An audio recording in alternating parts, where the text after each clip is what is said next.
Hey guys, it's Jessica and welcome to a video. This one is not all that happy.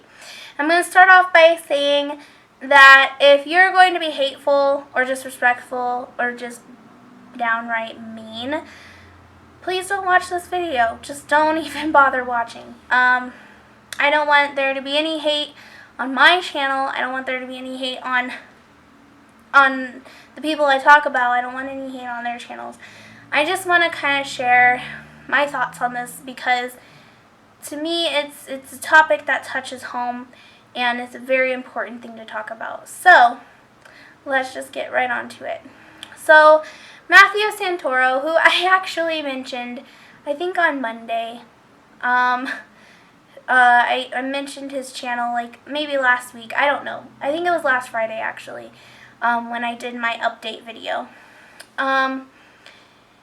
He came out and said that he has been abused, or he's been in an abusive relationship, and he kind of goes into detail about it, and I've heard speculations about him and Nicole Arbour and the stuff going on there, and I definitely believed these speculations when I saw this video called Dear Matt that Nicole Arbour did, which was basically her crying on camera, trying to get Matt back, saying that she doesn't know how. I mean, basically it sounded like she's going to kill herself if he doesn't come back to her. I don't know if she said that, but it sounded that way when I saw the video.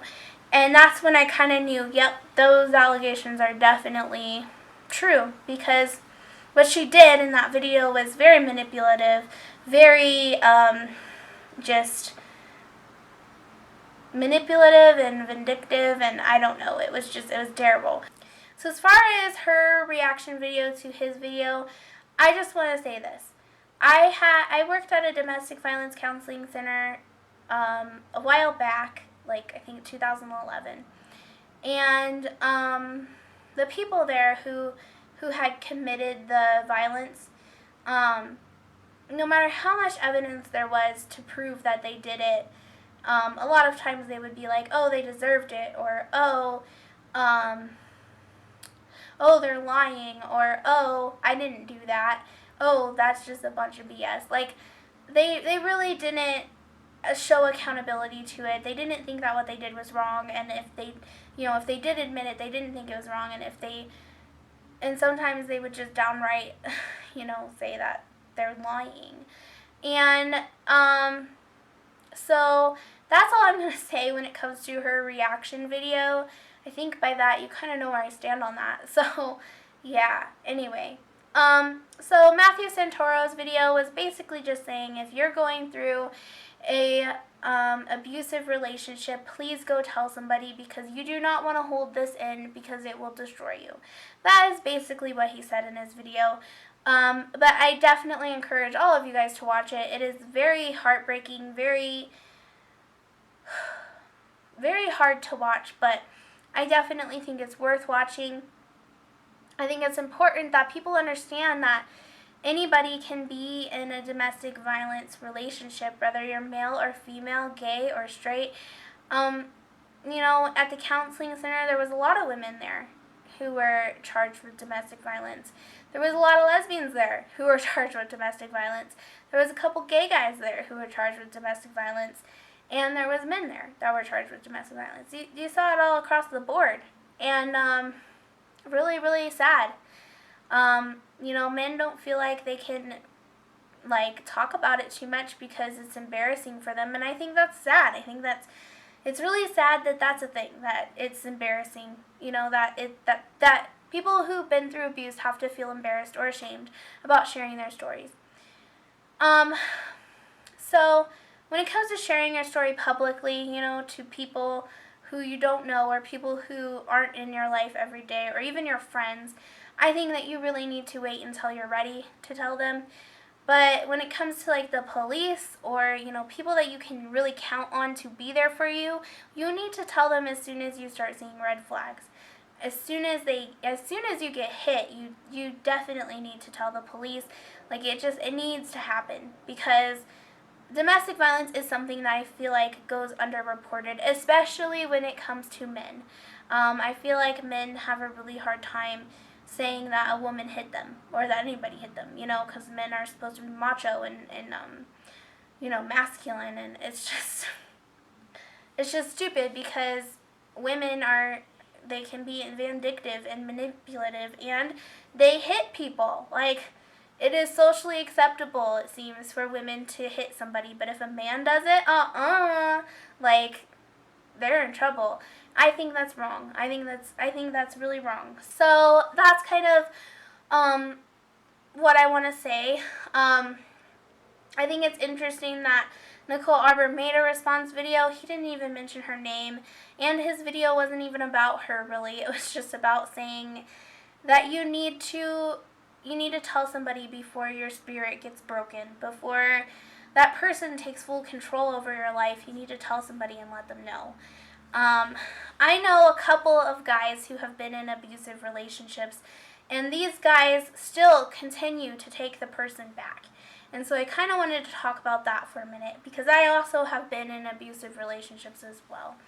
There is a cycle that happens with abusive relationships, and I think that this is where people don't understand Matthew's story, is like, why didn't he leave sooner? Well, it's really hard to leave somebody who is like that. It's really hard to leave somebody who's manipulative, who will say basically anything for you to stay, who will do anything for you to stay. It's very hard to leave a situation like that. And it's not always because they feel like they can't do it. I feel like a lot of times it's because they feel like they can change that person, or they feel like, things will get better eventually, or they feel like that person might do something stupid and then you'll feel responsible for it. So when it comes to me and the relationships I've been in, there's been a couple guys that will be like, oh, if you leave me, I'm going to kill myself. I dated this one guy who was so vulgar towards me, and so just constantly lying and trying to get me to not hang out with my friends, not do what I love to do. He kept trying to get me to quit marching band. Like, full-blown abuse story right there. And when I finally broke things off with him, I found out that he had been cheating on me, and when I finally broke things off, he was like, I'm gonna kill myself, you're gonna make me kill myself. And I was like, no, you're not, you're happy with this girl, basically that's what I said. And then he blamed everything on me. He said that it was all my fault, that I'm this vindictive little bitch who destroyed his life, basically. And then a couple days later, he was like, sorry, I want you back, I don't know what I would do without you, I love you. And guess what? I took him back. And I think a lot of this has to do with the beginning of the relationship. Basically, people who are abusers, they set up the perfect relationship at the beginning. So then when things go to hell for the person who's in this relationship, they won't leave because they feel like they can get back to the perfect beginning. I think that has a lot to do with it, honestly. Like with this guy, I always thought, oh, things could go back to how they were. Things can go back to being happy and sweet and innocent, and things can go back to that. Did they ever do that? No, but they could, they really could go back to that. That was always what I would think, is that, oh, this is not who I fell in love with. This is somebody totally different.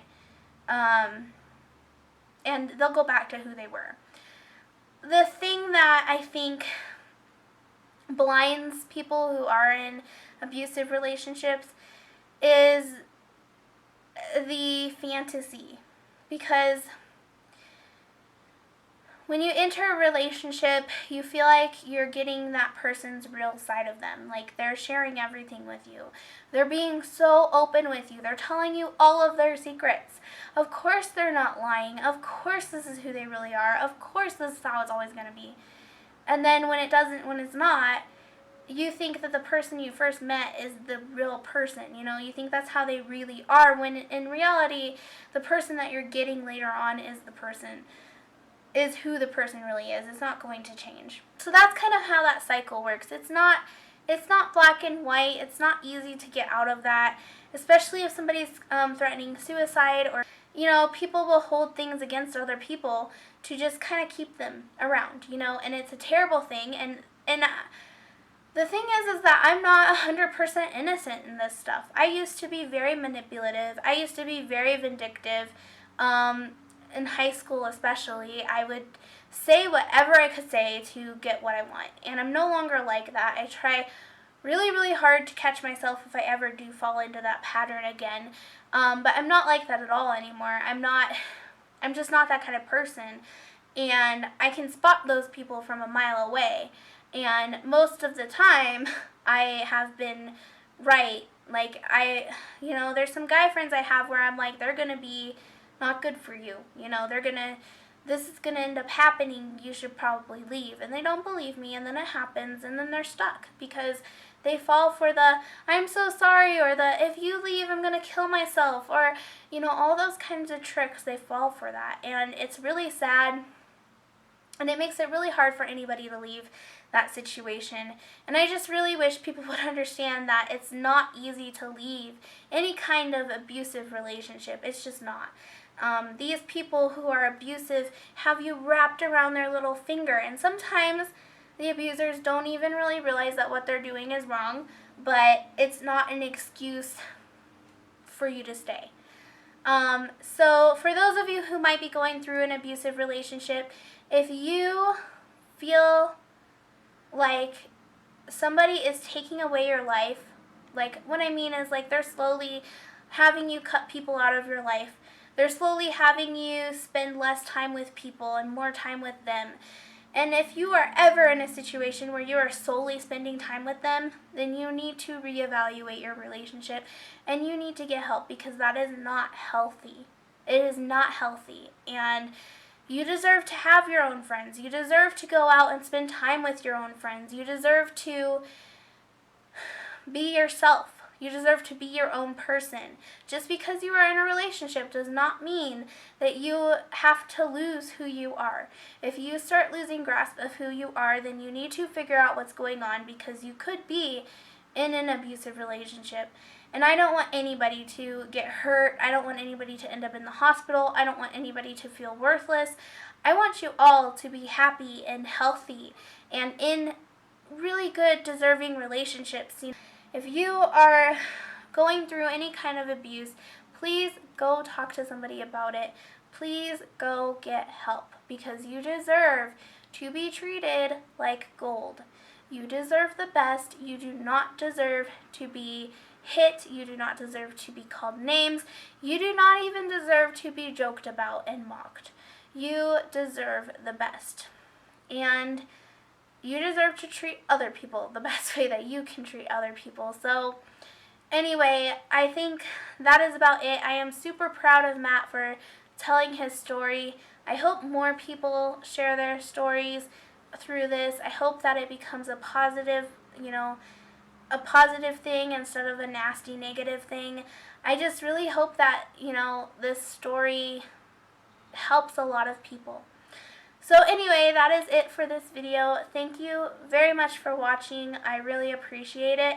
And I will see you guys tomorrow. Bye, guys.